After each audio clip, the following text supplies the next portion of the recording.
Hello guys. The numerical consideration that we made in our previous lecture, it all stemmed from a metallurgical behavior that we largely observed during a phase transformation. So that metallurgical behavior is heterogeneous nucleation, and we considered a unique form of heterogeneous nucleation. So this unique form of heterogeneous nucleation, it involved the nuclei preferring a specific site to be formed. So when you have an existing nuclei, the subsequent nuclei that forms in the interface between the nuclei and the surroundings. So in these sites, the subsequent nuclei usually form. Now, based on this understanding of the material system, that is, we have a system and it is undergoing nucleation, and this nucleation is unique. It is characterized by an event wherein the nucleation site is associated with the interface separating the existing nuclei and the matrix. So in that case, we were able to initiate our model with a consideration that the nucleation rate, the rate of increase in the nuclei with respect to time, is proportional to, or it is equal to, a proportionality constant and the number of nuclei that is existing at a given time t. Now, from this foundation, or from this premise, we were able to arrive at a model, or rather derive a model that helped us understand what would be the number of nuclei that is present in the system for a given time t. So this was our starting point, and from that we were able to arrive at a toy model that helped us predict what could be the number of nuclei that is present in this system at a given time t. Particularly, this system is undergoing a unique form of, or it is exhibiting a unique form of nucleation event. Now, this nucleation event, if you consider the nucleation rate and if you allow the system to proceed in this direction, what we observe is that this nucleation rate cannot be assumed to be a constant, because as this nuclei grow and as the subsequent nucleation event occurs, we cannot assume that this nucleation rate is constant. It might so happen that some of the growing nucleus might hit the boundary and their growth might be stunted, thereby minimizing the area for the nucleation site. And in addition to that, they might impinge with one another, and that also reduces the area for further nucleation. So what essentially the takeaway point is, when you prolong this sequence of event, formation of one nuclei and subsequent nuclei forming along the boundaries of the existing nuclei, if you allow this event to progress, what we eventually would notice is that this nucleation rate is not constant. A conceptual understanding of why this nucleation rate is not constant can be gained when you consider the interaction between the growing nucleus and also the interaction between the existing nuclei and the domain. So the growing nucleus, they will interact with each other, so meaning their interface will meet, and it also means that the number of nucleation site is reducing. The same reduction in the number of nucleation site will occur when these nuclei interact with the boundaries. So what essentially we have is this nucleation rate, which we have considered, that is dx by dt. This is also a variable of time. This nucleation rate also varies with time. So initially, the nucleation rate is how the number of nuclei changes with time, but from our conceptual understanding of this finite system, we can say that this nucleation rate also varies with time. So what essentially it means that when you consider the change in the nucleation rate, it can be expressed in this manner: d square by dt square. One other way of expressing this would be d by dt x dot of t. So what this x dot of t means is this: the nucleation rate is nothing but the x dot of t. So the nucleation rate also varies with time, and this variation in the nucleation rate with respect to time is what we have captured in these two expressions here. So initially we were able to arrive an expression for the nucleation rate, and our understanding of this finite system helps us rather arrive at this point, which meaningfully states that, or it is reasonable to assume that rather, the nucleation rate itself varies with time. So this expression helps us understand how the nucleation rate varies with time. So essentially what we have moved away from is, here we have these expression here. These are often referred to as, like we considered in the previous lecture, these are referred to as the first order linear ODE. And now, since in this context the higher order or the second order differentiation of the number of nuclei at a given time also makes sense, we are now considering a second order linear, or so far we do not express what this ODE is about, or what we have not arrived at an expression. All that we are considering is this term here. So this term is nothing but a second order ODE. So we don't yet know if it is a linear or a non-linear one. So all that we have done is, from a first order linear ODE, we are able to arrive at we are able to meaningfully arrive at a second order ODE that makes a sense in a physical context. Now, let us, similar to this of the first order linear ODE, let us assume that there exists a relation between the rate of change of the nucleation rate,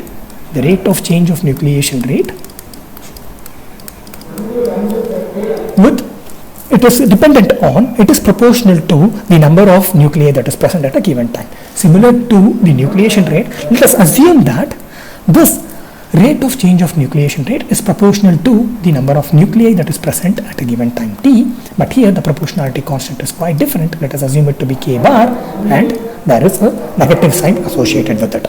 So we first consider the system that is exhibiting a uniform of nucleation.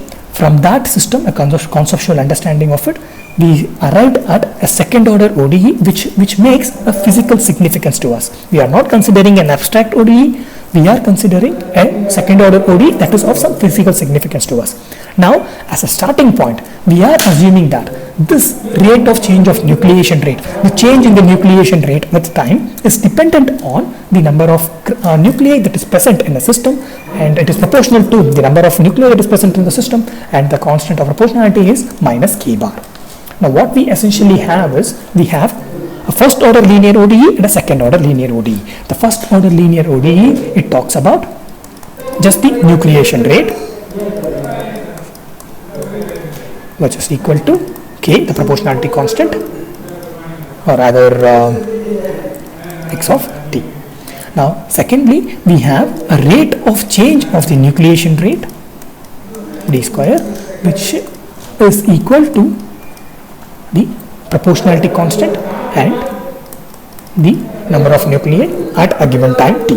So here we need to understand that there is a difference in the proportionality constant that we have introduced, but both these are, they exhibit a linear relationship with the number of nuclei that is present at a given time t, and also when compared to this is an higher order ODE. Now what we will do in this lecture is, we will try to handle this higher order, this second order ODE, which can be adapted for any higher order.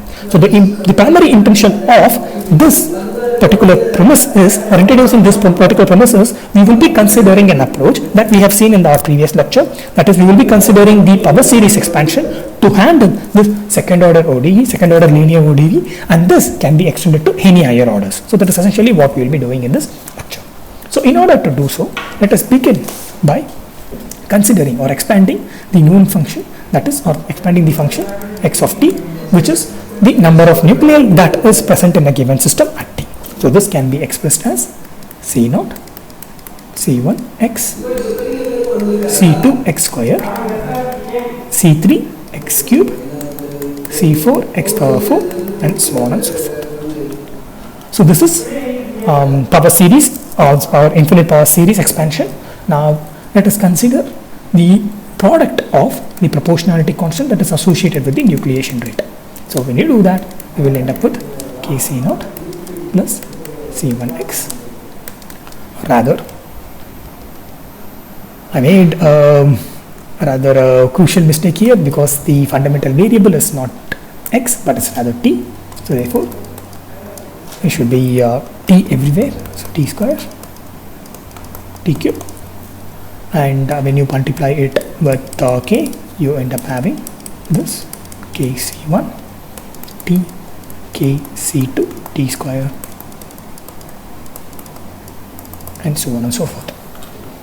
Now let us consider the first derivative of this, or the nucleation rate, or of this function here. So it would be c1 plus 2c2t 3c3 t square 4c4t cube. Now when you consider the second derivative, dx and dt, the second derivative would be 2c2 plus 6c3t plus 12c4 t square, and if you expand it would be 20c5t cube. So what we have essentially done is, we have considered x of t, a generalized function that indicates the number of nuclei that is present in a given system at time t. Then we have multiplied it to the proportionality constant that relates the nucleation rate to the number of nuclei that is present in the system. Now we have taken the first derivative of this function, so that is we have considered, or we have expanded the nucleation rate based on the power series. Now we have taken the derivative of the nucleation rate in order to understand what is the change in the nucleation rate as the time progresses. So this change in the nucleation rate is proportional to the number of nuclei that is present in the system, and the proportionality constant is minus k bar x of t. So let us include the minus k bar in the x of t, so it will be minus k c naught plus, or rather minus k c1 t minus k, everywhere it's bar, c2 t square minus k c3 minus k bar c4 t bar 4. So all that we have done is, we now have 4 different expressions. So one for k into the nucleation, or the number of nuclei that are present at a given time t, the nucleation rate, the rate of change of the nucleation rate, and how the rate of change of nucleation rate relates to the number of nuclei that is present in the system. Now we already have established two relations, two expressions involving the first order derivative and the second order derivative. The first order derivative is d x of t by dt is nothing but k x of t, and the second order derivative is d square x of t by dt square is minus k bar x of t. Now since we have already established this equation, we will try to relate the coefficients. So we will first begin by relating what is of importance to us, that is the coefficients of the second derivative to that of its corresponding right hand side. So when you do that, what we end up having is the 2c2 is equal to minus k bar c naught. So we are equating these two coefficients. 2c2 is equal to minus k bar c naught. Second coefficients that we can equate is 6c3. 6c3 is minus k bar c1. So we are now equating this and this term here. The third term we can equate is, or we will go step by step. So before proceeding any further, we will try to arrive at an expression for the C2 here. So C0, if you could recollect, the C0 is nothing but the value the x of t assumes when t is 0.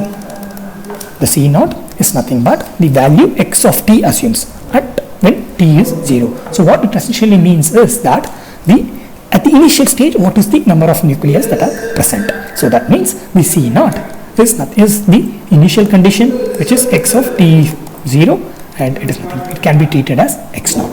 So C2 is nothing but minus k bar x0 by 2.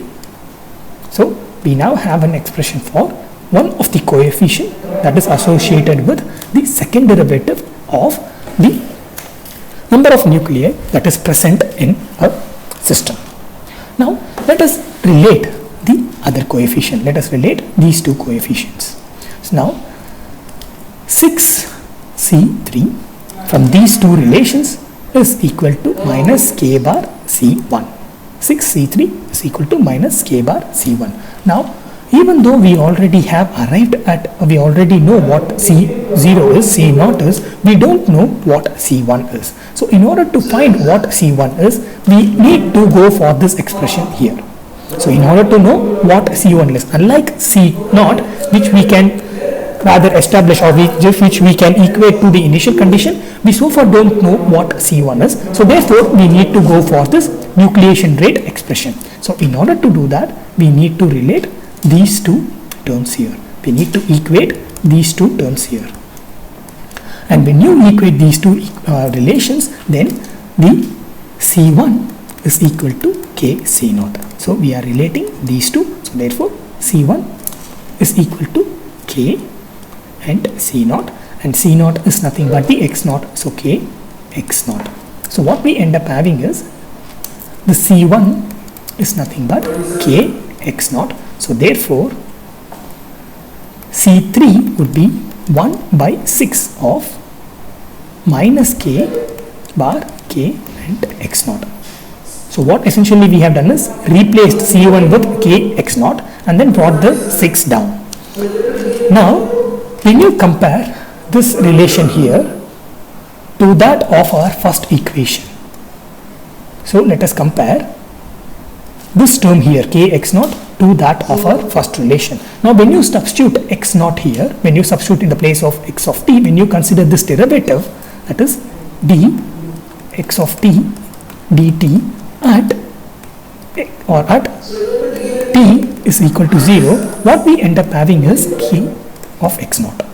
So let me repeat, we are considering the derivative at t is equal to 0. So that means all we are doing is substituting this K of t to K of X0, and ultimately we end up having K X0.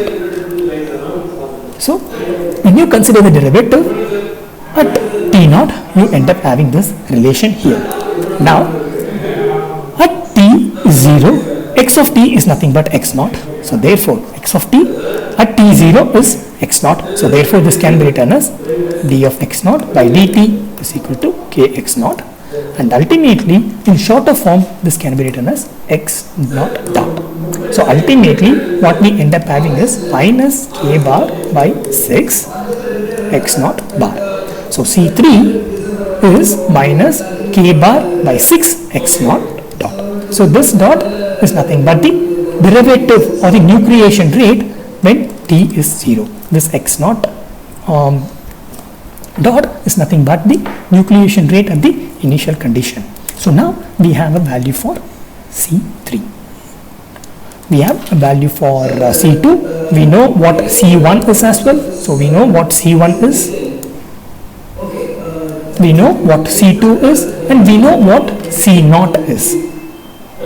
So we were able to understand what C0 is. Now let us compare what C4 is. So meaning we have compared these two. Now let us compare these two terms here. So we have compared these two coefficients. Now let us compare these two, equate these two coefficients. Now what these coefficients are is 12C4.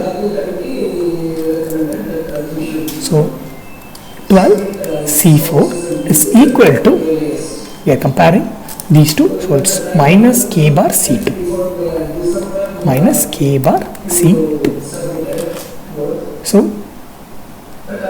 we are just relating the coefficients, and we already have a value for C2, and this C2 is expressed here. The C2 is minus, the C2 is minus K bar by 2 X0. If I am not wrong, this is the value. So the C2 is minus K bar X0 by 2. And now when you substitute this here, the C4 will assume a value of 1 by 24 K bar square. So you are substituting this, and when you substitute this, the K bar will become squared, the minus minus will get cancelled out, and you end up having an X0 here. So this is the C4 value that we get. Now this can be further, like here, this can be further written as C4 is nothing but 1 by 4 factorial of k bar square x naught, and here the C3 is nothing but minus k bar by 3 factorial x naught dot. So we are just 6 is nothing but 3 into 2, so it can be written as 3 factorial, and 12 is nothing but 2 into 3 into 4, or rather 24 is nothing but 2 into 3 into 4, so that is 4 factorial, and we have written it in this manner. So now we will try to equate these two terms here. That is 20 C5 is minus k bar C3. 20 C5 is minus k bar C3. So this C3, we have already arrived at a relation. This C3 is minus k bar 3 factorial x dot naught. So this relation we have already arrived, and when you substitute this minus k bar naught, and all that you are doing is, so we are bringing this 20 down, and we have this minus k bar and 3 factorial x naught. Now the 3 factorial, we have already seen it to be 24, and we are multiplying it by so this 3 factorial, yes, and so when you consider 24 into 20, this can be expressed in terms of or it can be expressed as the 5 factorial. So this, 24 20 into 3 factorial, so 20 is nothing but 5 into 4, and we have the 3 factorial, so that means it can be expressed as 5 factorial. So ultimately then this would mean we have an expression of minus, or rather k bar square 5 factorial x naught dot. So the C5 is k square 5 factorial x naught dot, and C4 is 1 by 4 for k square factorial k bar square 4 factorial x naught. Now it is possible for us to separately write down what this C1, C2, C3, C4 and so on and so forth. So if you do that, our C0 is x naught, and let us write down what C1 is. Rather, this C1 is, if you could recollect, it is k x naught, which is x dot, and we have C2, which is nothing but minus k bar by 2 x naught, then C3, which is nothing but minus k bar by 3 factorial x dot or x naught dot. C4 would be k bar square by 4 factorial x naught, and C5 is k bar square x naught dot by 5 factorial.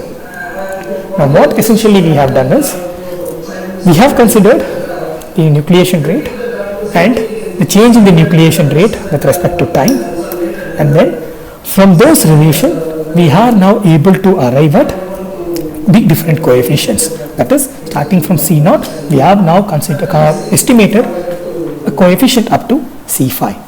Now, while expressing the initial function for the x of t, that is the number of nuclei that is present in a given time of our system, this can be expressed or expanded in the power series. And now when you substitute these coefficients, let us see if we are able to observe any pattern that is associated with it. So now this can be written as C0 plus C1t plus C2t square and so on and so forth.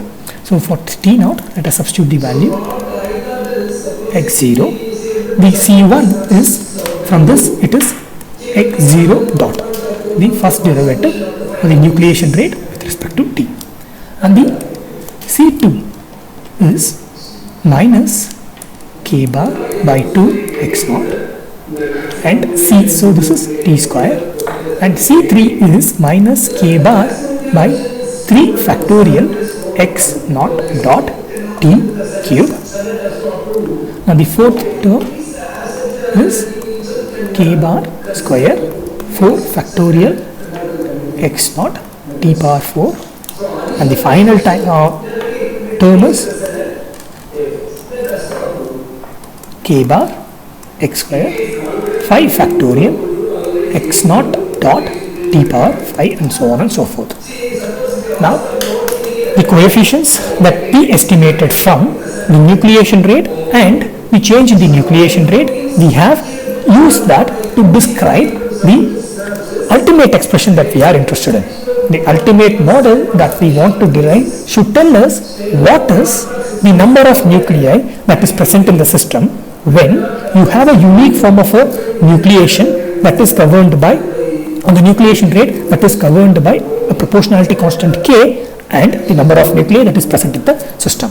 And this nucleation rate is also changing with respect to the number of nucleation, this nucleation rate is also changing with time in accordance with the number of nuclei that is present in the system, and the proportionality constant in this case is minus k bar.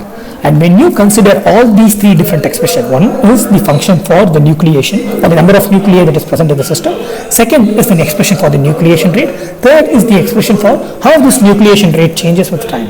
When you consider all these different expressions, we were able to arrive at, by equating, by considering all these three relations, we were able to arrive at the specific coefficients, and using this coefficient now we are trying to build a model that will help us help us understand or estimate what would be the nucleation, number of nuclei present in the system when the nucleation rate is proportional to the number of nuclei present in the system, and the change in the nucleation rate with time is also dependent on the number of nuclei that is present in the system. By imposing two additional conditions, we now want to see what would be the number of nuclei that is present in the system for a given time t. So previously we introduced just one condition that is exclusively based on the nucleation rate alone, but now we are introducing two different conditions. One is the nucleation rate, other is the change of nucleation rate with respect to time. Now here we have two variables associated, two common variables. One is the x naught, the other is x naught dot. So the x naught is nothing but the initial condition, and x naught dot is nothing but the nucleation rate at the initial stage. Now it is possible for us then to separate this whole expression into two. What we can do is we can take the x naught out, we can rather rearrange the x naught term alone, then we can take the x naught term out, then it will be 1 minus k bar 2 factorial t square, and the second term would be plus k bar square 4 factorial t power 4, and now we are able to observe a pattern. So the third term would be k bar cube 6 factorial t power 6, and so on and so forth. So this is the terms, these are the terms that are associated with x naught. Now there is also terms that are associated with x naught dot, and when you consider those terms, then we would end up having, so when you take out x naught dot, then the first term would be t, and the second term would be, so we are considering the term with x naught dot, the second term would be minus k bar by 3 factorial t cube, then the third term would be plus k bar square by 5 factorial t power 5, and the additional term would be k bar cube by 7 factorial t power 7, and so on and so forth. So what we have essentially done is we have substituted the different coefficients that we have estimated in this framework here. So we have an expanded version, we expanded power series, an infinite power series for the model that we are interested in, that is that enables us to calculate the number of nuclei for a given time t, and then while substituting or replacing the coefficient of this expansion from the relation that the two conditions that we have imposed gives us. So through these two conditions, they include the nucleation rate and the change in the nucleation rate with time. So when we impose these two conditions, we were able to estimate what are the values of the different coefficients, and when you substitute those coefficients, we were able to arrive at a model. So we are able to arrive at an expression that helps us understand or estimate what is the number of nuclei that is present in a given time t, and this assumes a similar, we can see there is a trend that is associated with each of these expansion terms. So there are two expansion terms, or there are two series that we could observe, one associated with x naught and other associated with x naught dot, and there is a definite pattern associated with each of these series.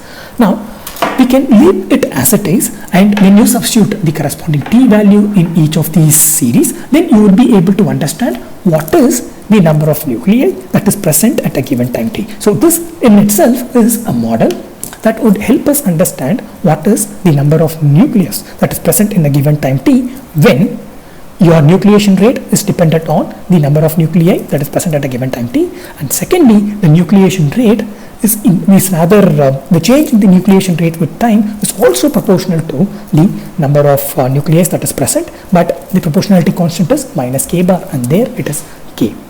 So in this condition, or when the system is exhibiting such a nucleation that fulfills these two conditions, so these two conditions, it can rather easily be represented by these terms here, minus k bar x of t. So when this is dot and we have two dots here, so when you have a system that fulfills these two conditions, for that system the number of nuclei that is present at a given time t can be estimated by this model here, by this expression here. So all that you need to do is substitute the initial condition and how the nucleation rate is at the initial condition when you substitute these two, and when you substitute the values, and depending on the constant of proportionality, you will be able to estimate what is the amount of nuclei that is present in a given system that fulfills these two conditions. Now let us see if there is any other way for us to simplify this model. So in order to do so, let us just take a detour and let us assume that this k bar, the proportionality constant that is involved or that dictates the change in the nucleation rate with time, let us assume it to be 1. Let us assume it to be 1. Now when I do that, this whole expression, or the amount of nuclei that is present in a system at a given time t, can be expressed as this expression here, can be simplified as x naught 1 minus t square by 2 factorial plus t4 by 4 factorial minus t6 by 6 factorial, and so on and so forth. And similarly, the second term would be x naught dot t minus t cube by 3 factorial plus t power 5 by 5 factorial minus t power 7 by 7 factorial, and so on and so forth. Now what we essentially have is, we have considered or made this approximation to see if it is possible for us to even simplify this expression here, this model here. Now if you look closely, this terms here, these series here, can be replaced by an appropriate, or it can be rather further, or it can be further simplified. Now one way of simplifying it is to consider a Taylor expansion of one of the known function. Now let us consider, for instance, the sine theta. One of the limitations associated with the Taylor series expansion is that the function should be smooth enough for us to calculate the higher order derivatives. So when you consider sine of theta, and when you want to expand it, when you want to have a Taylor series expansion of it at theta is 0. So what the way of expanding or way of expressing the Taylor series would be, so if you have a function of f of x, now it is possible for us to extend it as something like this: f of x or 0, then d 0 by dt, and x, then x square by 2 factorial, d square naught by dt square, and so on and so forth. Now let us do the same for sine theta at theta is 0. Let us try to expand the Taylor series, or let us use the Taylor series expansion for sine theta at theta is 0. So then that would mean that sine of 0 plus theta, that is x, and d of sine 0 d theta plus theta square by 2 factorial d square sine 0 dt square plus theta cube by 3 factorial d cube sine 0 by d theta cube, and so on and so forth. Now the sine 0 is sine 0 is 0, and differential of sine 0 is cos 0, so what you will end up having is theta. And when you consider the double differential of sine 0, it will again turn to be 0, but when you consider triple differential of sine 0, it will be minus cos 0, so it will be minus 1, so what you would end up having is minus sigma 3 by 3 factorial. So this term will turn 0, the second derivative will turn 0, the third derivative is of sine 0 is minus cos 0, so cos 0 is 1, so minus 1, so ultimately you will have an expression that is theta cube by 3 factorial. And if you proceed along this direction, then the third term would be theta power 5 by 5 factorial, and it will be theta power 7 by 7 factorial, and this is for sine theta.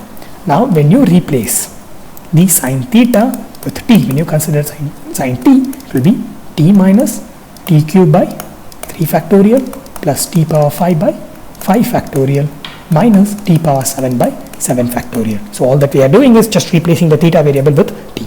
Now this term here is similar to what we have observed here. So this term here, both these are the same. So what we have, the term that is associated with x naught dot is nothing but the Taylor series expansion of sine t. And similarly, when you consider the Taylor series expansion of cos t when t is 0, so this would be cos of t, and you expand cos of t at t is 0, you will end up with this expression here. So ultimately what we would have is, we would have the model x of t that helps us estimate the number of nuclei that is present at a given time t is nothing but x naught cos of t plus x naught dot sine of t. Now what we have done is, so for your information, I guess you already know that these are referred to as these expression or these expansions or these series are referred to as the Maclaurin series. Now what essentially we have done is, we have now developed a toy model that can help us predict the number of nuclei that is present in a given system when you essentially have two conditions that are fulfilling, one condition associated with the nucleation rate and the other condition associated with or dictating the change in the nucleation rate with time. And we have used appropriate constant of proportionality, and for our simplification, in order to arrive at this relation here, we assume that constant of proportionality k bar is 1, and we were able to arrive at this relation. Now that we have established that this relation here, both these relations here, the relation, this one, it corresponds to the cos of t, and this corresponds to sine of t, it will be possible for us to include within the t these particular constant of proportionality. So since we have been able to establish that these individual series they correspond to cos of t and sine of t, it is possible for us to understand what would be the corresponding, or how we can incorporate this proportionality constant within the t value here. So ultimately, even including the t value, so this cos of t, this cos theta is proportional, or it also involves the proportionality constant. So within this bracket here, there will also be a constant of proportionality that is involved. So essentially what we have done is, we have considered, we have started off with the infinite power series for a second order ODE. So we have considered a second order ODE, second order linear ODE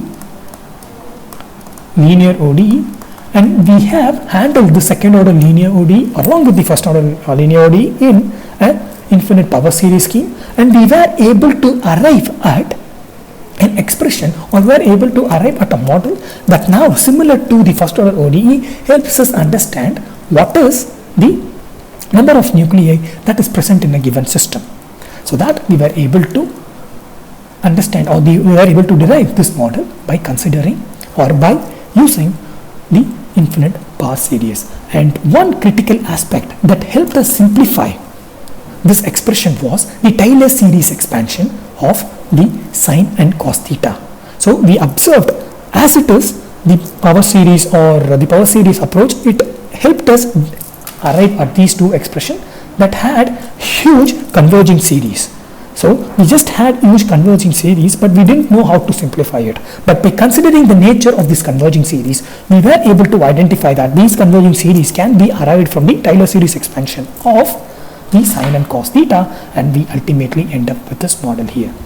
Now what this model also signifies is that any given function can be expressed in terms of sine and cos theta. Now we saw any given function can be expressed in terms of its power. So that is what gave us the power series. So any given function can be approximated in terms of the polynomial or in terms of the coefficient and the higher order of its associated variable. So any function can be expressed in terms of the different, or in an expanded in terms of the different coefficient and the corresponding higher order variable. So this is what we refer to as the power series. And in the previous lecture, we saw that there is a Taylor series that is possible. For that, we need to know the derivative of the function at a given point, not only the first derivative but also the higher order derivative at the given point. And when we know that, it helps us calculate what is, or it helps us to approximate any given function. Now this expression here, this model here, it indicates that any given function can also be expressed as the combination of sine theta and cos theta, and this is often, that is something that you would have come across earlier, and this is the foundation of the Fourier series. So what we have now realized is, so apart from a way to handle an higher order, so in this case the second order linear ODE, apart from that, we saw that in addition to power series expansion, Taylor series expansion, it is also possible for us to approximate a function using sine and cos theta, and this is what we refer to as the Fourier series. So whatever we have done for this second order ODE can also be extended to the higher order ODE. To sum it all up, what we have considered is, we have considered a nucleation event, and this nucleation event is governed by these two conditions, and one of the two conditions is a second order ODE. And starting from the second order ODE, or by stemming or focusing largely on the second order ODE, we were able to develop a model, and that model would help us estimate what is the number of nuclei that is present in a given system. And when you use the power expansion as it is, the power series as it is, we end up having two series, so two converging series, each associated with a unique variable. One is the x naught, the other is x naught dot. Now, owing to the nature of the series, we were able to simplify it using sine and cos theta, and when we do that, we end up with a model that involves sine and cos theta. So we started with the power series, and we ended up having a model that involves sine and cos theta, and from that we can also infer that there is a possibility of expressing a given function in terms of sine and cos theta, and that forms the basis of the Fourier series. So with this, we will wind up this lecture. So far we have been considering both the first order and the second order and other higher orders. All that we have been considering is the linear ODEs. In the second, or in the upcoming lectures, we will try to understand, or we will try to refresh our understanding of another numerical technique that can be adopted to solve the nonlinear ODEs. So far we have been restricting ourselves to linear ODEs, and we have been using straightforward numerical approximations like power series to arrive at a model, or to solve this higher order ODEs and to arrive at a model that is of physical significance to us. Now in the subsequent lectures, we will look into the approaches that would help us solve the nonlinear ODEs as well. Goodbye.